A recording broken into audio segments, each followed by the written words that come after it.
إن الحمد لله أحمده تعالى وأستغفره وأعوذ بالله من شرور أنفسنا ومن سيئات أعمالنا من يهده الله فلا مضل له ومن يضلل فلا هادي له وأشهد أن لا إله إلا الله وحده لا شريك له وأشهد أن سيدنا محمدًا عبده ورسوله وصفيه من خلقه وخليله بلغ الرسالة وأدى الأمانة ونصح الأمة وكشف الغمة وجاهد في سبيل دينه حتى أتاه اليقين اللهم صل وسلم وبارك عليك يا رسول الله.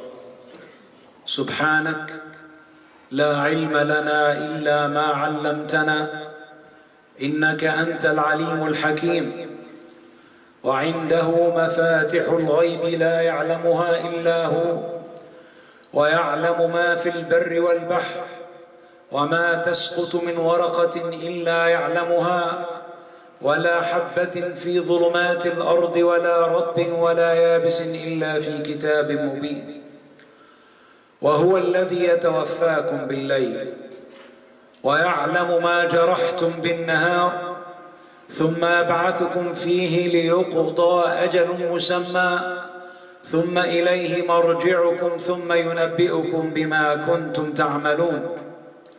وهو القاهر فوق عباده ويرسل عليكم حفظة حتى إذا جاء أحدكم الموت توفته رسلنا وهم لا يفرطون ثم ردوا إلى الله مولاهم الحق ألا له الحكم وهو أسرع الحاسبين. أما بعد، يقول الحبيب المصطفى صلى الله عليه وسلم: مثل المؤمنين في توادهم وتراحمهم كمثل الجسد الواحد إذا اشتكى منه عضو تداعى له سائر الأعضاء بالسهر والحمى. The example of the mu'min, the Muslim community, as one body. When one part of your body aches, in pain, the entire body is aware and is awake and is aching for that part. We as Muslims in this community should be that body together. We should face the problems that we face in our society. We are not an isolated part of the society. We're not an exception, but we are part of this community, our society here as we live. And when you have a cancer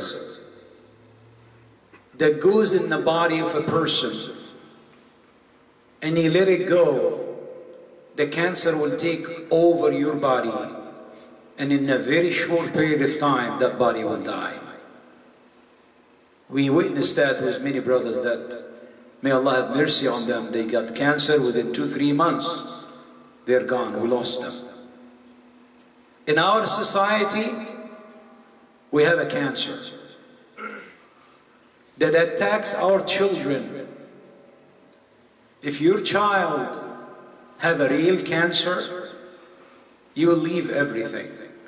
You will leave your job. You will leave your businesses. You will leave whatever you're doing, and you will run from one doctor to a hospital to a clinic trying to cure your son or daughter from this cancer. Everyone loves his children, and it is our responsibility to take care of them.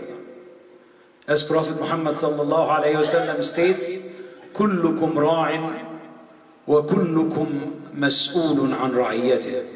Every one of us is in charge of something, and definitely the parents are in charge of the family. Number one is the father in charge of the family, and number two is the mother. As the poem says, Al-ummu مدرسة. Mother is a school. إذا أعددتها أعددت شعبا طيب الأعراق. If you prepare the mother, which is a little daughter that you raise to raise good according to the principles of Islam, you're preparing the future generation, because that mother is the one who's going to raise the children, men and women, boys and girls.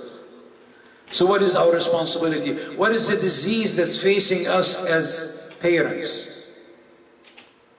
The problem that we see in schools, that the kids are exposed to cancer. Many cancers in school. And one of the major cancers is sexual activities. Young kids, 12, 13, 14 years old, come home pregnant. That's a big problem. So in order to see how do we prevent our children from falling into that, not because you call her Aisha or Sumayya or Maryam, that means she's not going to get into that disease. No, she will fall into it. So us as parents, as Prophet Muhammad sallallahu alayhi wasallam stated, sab'un wa sab'un wa sab', the first 7 years is when you love them and you teach them and you make them adhere to Islamic principles. And the next is the discipline time to 14 years old. After 14, then becomes your friends. So how do we face this? Our children goes to school and they see diseases. They see fornications in front of them. They see everyone in the school have a boyfriend and girlfriend. They see gays and garbage and everywhere. So one brother said the solution is to pull our children out of school. That's a solution, but it's a very expensive one, because we have to provide them with school that costs 14, 15, 20 million dollars. And Muslims don't like to pay. We are a reactionist people. We're not activists. We're not do something on planning in the future. I know my wife's pregnant now, and I know 8 years, 10 years, 12 years from now, my kid is going to be in high school. And I plan for that. No, we plan day by day. Or we don't plan, we wait for reaction. Something happened, we'll react to it. A 13 years old come on a weekend school to one of the teachers. And she asked her that question.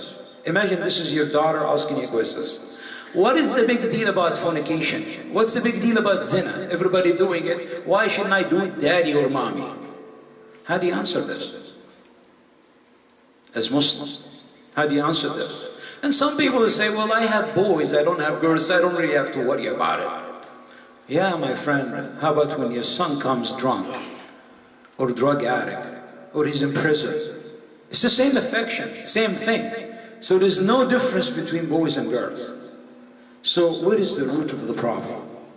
We have, as Muslims, in order to solve a problem, don't give an aspirin to take the headache away, but the cause of the headache still exists.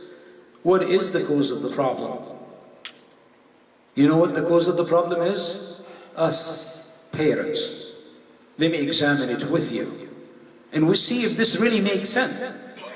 We want our kids. No one wants anybody better than his own kids. I don't like my brother to be better than me. I don't like my sister to be better than me. But I want my children to be much, much more better than me. And we have to recognize that this is where we live. And if we don't take our kids away, to prevent the problems that will happen before it happens, then they're going to suffer. And we have so many families suffer from that. So how do you solve this problem? Problem starts with you, mother and father. I'm going to ask a series of questions that you see it every day. And billahi alayk, this is really, imagine that you die now and you go before Allah subhanahu wa ta'ala. You left your family, you left your money, and you just stand before Allah. And Allah asks you, how come you gave a 12 years old a telephone to talk on it? How do you spend $100 a month? How do you justify it to give him garbage that he listened to? No father, And there is one among us can give me a reason why, he can come and talk to me after. What would you give? Why would you give a 12 years old boy or a girl and an iPhone that he can put the word SEX in it and you see garbage? So who started that, the school or you? That's number one. Brothers and sisters, don't give your children telephone. It's the responsibility. It's annaka ra'i. You are responsible. Do not give it to them because it's haram. It's a waste of money. It's a waste of time, and you're feeding your kids to cancer. And then you cry. There's no reason to give them a cell phone at age 10 and 12. I have children coming to me in this weekend school, and he said, Sheikh, can we have the access to the internet, the Wi-Fi? And I said, I'm sorry, I don't know the code. And I really don't, and I don't want to know, so I can give that answer straight. And I said, why? I want to get on my iPhone, play games. You're coming to learn, not to play games. But who allowed the children to come to school with phones? Parents.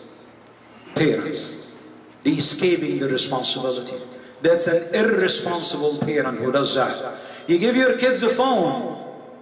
And by the way, brother, who have a phone, could you please put it off? You give your kids a phone when they are driving, then you can know where they are. That's the only excuse I can find. But other than that, why? How do you justify a phone? Actually, one of our brothers, a dear brother to me, his daughter have a phone and she doesn't drive. And he called her and said, where are you, my daughter? She said, I'm at school. And then her mother called him and said, my daughter is not at school. And he finds she really didn't go to school. But she lied on the phone and told him she's at school. So actually, it's more destructive. And if you don't believe me, just bring a piece of sheet of paper, split it in half, and on one side write the advantage of cell phone for a 12 years old, or 13 or 14, and a disadvantage. And I guarantee you'll not have not one advantage.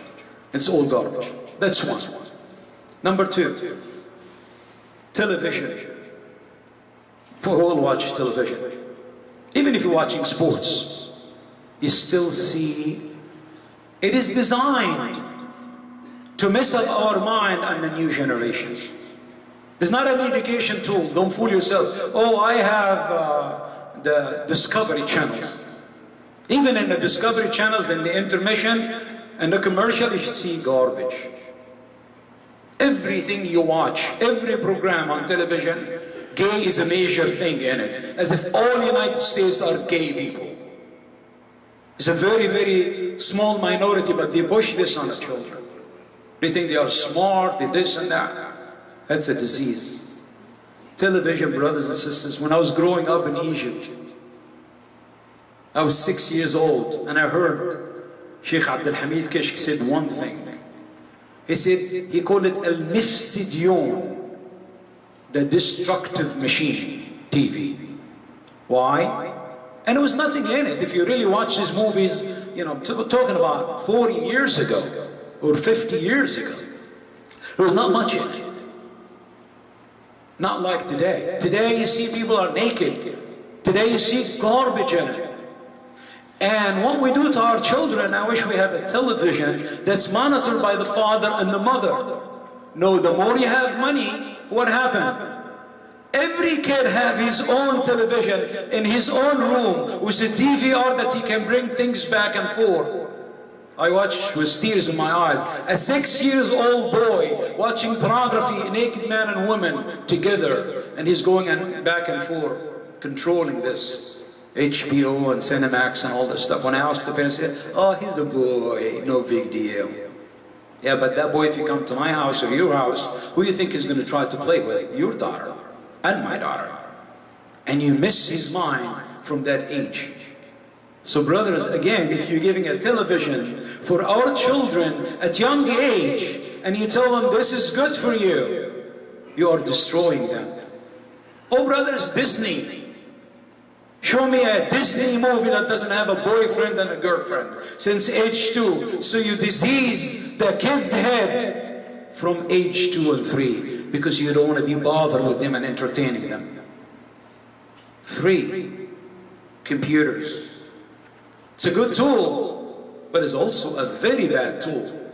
When you give non-supervised on the internet at all time, girls and boys make Facebook and MySpace and all this diseases that comes to us, and the parents have no clue and have no control. A girl at 13 or 14 or 12, she has a boyfriend and she's a Muslimah and she talks to him on Facebook and she posts herself naked on the Facebook so the other guy can... Who did that? I suggest they should have only a central area where the kids study, especially when they're young. When they become in college is a different story. But young, protect them until age 14 or 15. Many things. And how many times do you take them for Islamic education? How many times you just shove them in any masjid for 1 hour on the weekend? They said, I did my job. No, brothers, no weekend school for 2 hours can educate your kids. I have one mother fighting with me. We bring our kids here so you can make tarbiyah. I have news for you, sisters. We can't make tarbiyah in 2 hours, and you have 24 hours in your house. How can we do that? If we have them every day, we can. So the problem starts from us. We have to solve that problem ourselves. We have to not give children, minors. Wallahi, it should be a law. If I was a legislator, I would make a law that any parents that give little, phone to a minor should be put in jail or pay a hefty fine. 2, watch the television they watch the news. 3, watch what they see on the internet and what activities and Facebook and things like that. Number 4, educate your children. Islamic education is very important. To teach them from day one what's halal and what's haram, why we are different. And there is so many exits to us. Do you know, brothers, there's so many successful people pour their children out of school and they do something called homeschooling. They can actually teach their children at home. We can make a suggestion very easy. A center like this or Dar al-Hijrah or other places can do the same thing. We can provide teachers from universities that they're going to be future teachers, doing a master or something. And then the parents can make a pool. If you live in this area, Manassas, we can have 10, 15 people, kids. And you pay a fee. And that teacher come and stay in one house and do homeschooling for them. Now they are with their own group, with their own people. Yes, I know I talked about the project that we have on the wall here. And I'll stay on the wall for a while. But again, it's like a school. It's an expensive project. Well, brother was talking to me. He said, well, we can't do nothing because we don't have a social network. Well, we can make a social network, but we have to sacrifice. Allah subhanahu wa ta'ala said, لَن تَنَالُوا الْبِرَّ. You will never reach goodness حَتَّى تُنْفِقُوا مِمَّا تُحِبُّونَ. Unless and until you spend not from the peanuts. I have $1,000 in the bag and I threw 25 cents in the box. It's not going to work like that. You're not going to reach anything with 25 cents. Muslims are used, everything has to be free. Where?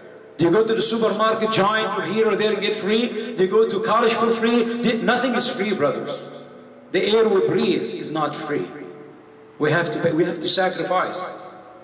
يا أيها الذين آمنوا قوا أنفسكم وأهليكم نارا. It is our responsibility to save our own necks and our own children and the future generations of the Muslims. It is our duty. It is our job. Not to just, oh, whatever, let them go, no big deal. And then when you have the problem, when cancer hit home, then you say, oops. Yeah, it's a big oops. A lot of people lose their children left and right. But really, I don't blame the children. I blame the parent. When a kid asks, what's the big deal about fornication? Because that's what she sees all her life. In television, at school, here and there in the neighborhood. So to her, it's natural. Something simple. Because the parents didn't teach her that this is haram and halal. And there's a lot of other people, Muslims like you, share the same view. So we have to start somewhere. If we do not take action, if we don't take long-term planning, because people say, well, brother, I'm planning to leave. Leave where, brothers? Alhamdulillah, we came here without a choice. Some of us came without no choice. But most of us came without a choice. And we have to choose to stay and to build society very well. That's our job. كنتم خير أمة أخرجت للناس. You are the best brought to mankind. How? By practice, by planning, by doing things. Look at the Chinese. They never went to one war, but they dominate the entire world, the richest country in the world, China. The United States of America owes them $4 trillion. How? By being smart. Not by fighting, by being smart, economical and things like that. By planning, future planning. I give you something of the planning. In the US here, we're trying to live with something called renewable energy. We don't want to use oil and things like that. So we don't depend on foreign oils.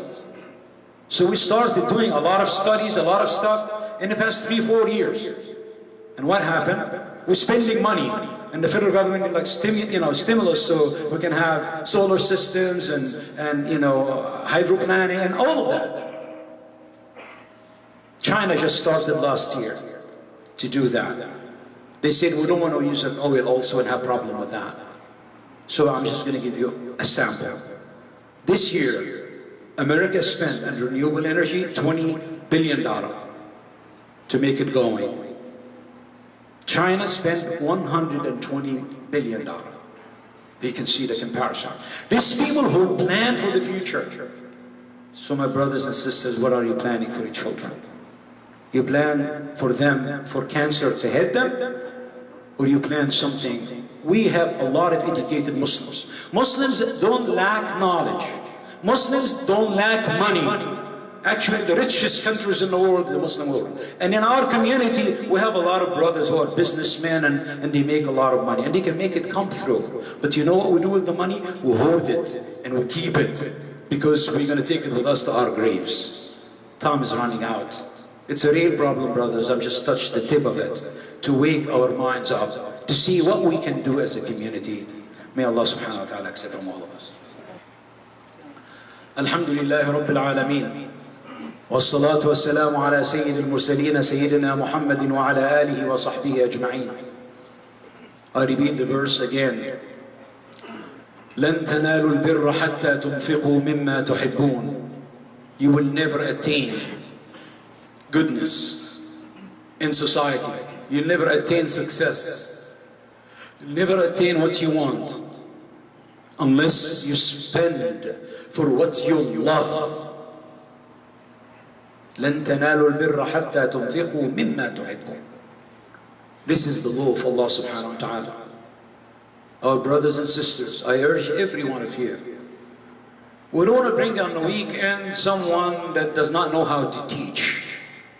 We want the best caliber that they can come forward and say, I am good to teach Arabic and the Quran. We need these kind of people to step forward. It's 3 hours that we sacrifice of our time. We have to do that for the new generation. Not just, sit home like sisters and brothers. They dump the kids, they think it's a babysitter. Babysitter for 3 hours, $60 a month divided by 12. What is that? $5 an hour? You don't find a babysitter like that.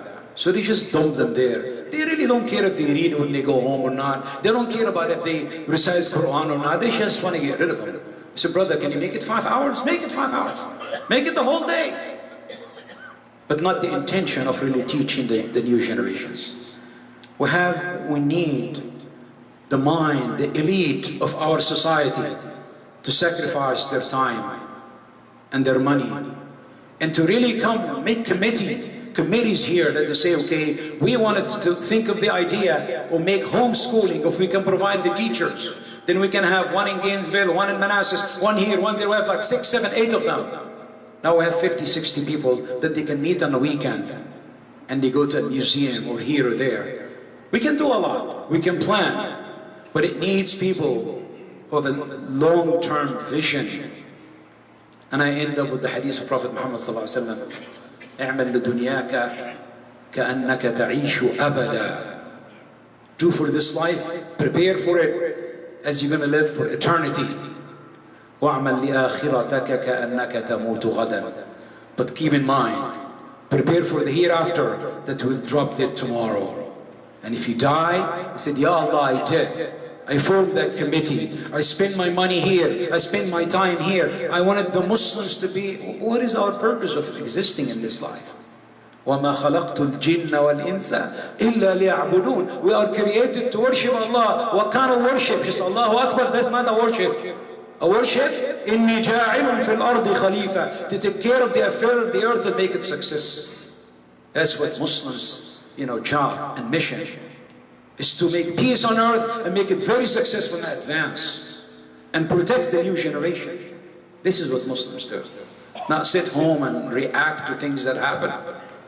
May Allah subhanahu wa ta'ala make us among those who understand, reflect, and take the effort and the energy to do for the sake of Allah subhanahu wa ta'ala. Allahumma اغفر لنا ذنوبنا وإسرافنا في أمرنا وثبت أقدامنا وانصرنا على القوم الكافرين. ربنا لا تؤاخذنا إن نسينا أو أخطأنا. ربنا ولا تحمل علينا إصرا كما حملته على الذين من قبلنا. ربنا ولا تحملنا ما لا طاقة لنا به. واعف عنا واغفر لنا وارحمنا أنت مولانا فانصرنا على القوم الكافرين. أقول قولي هذا وأستغفر الله لي ولكم وأقم الصلاة.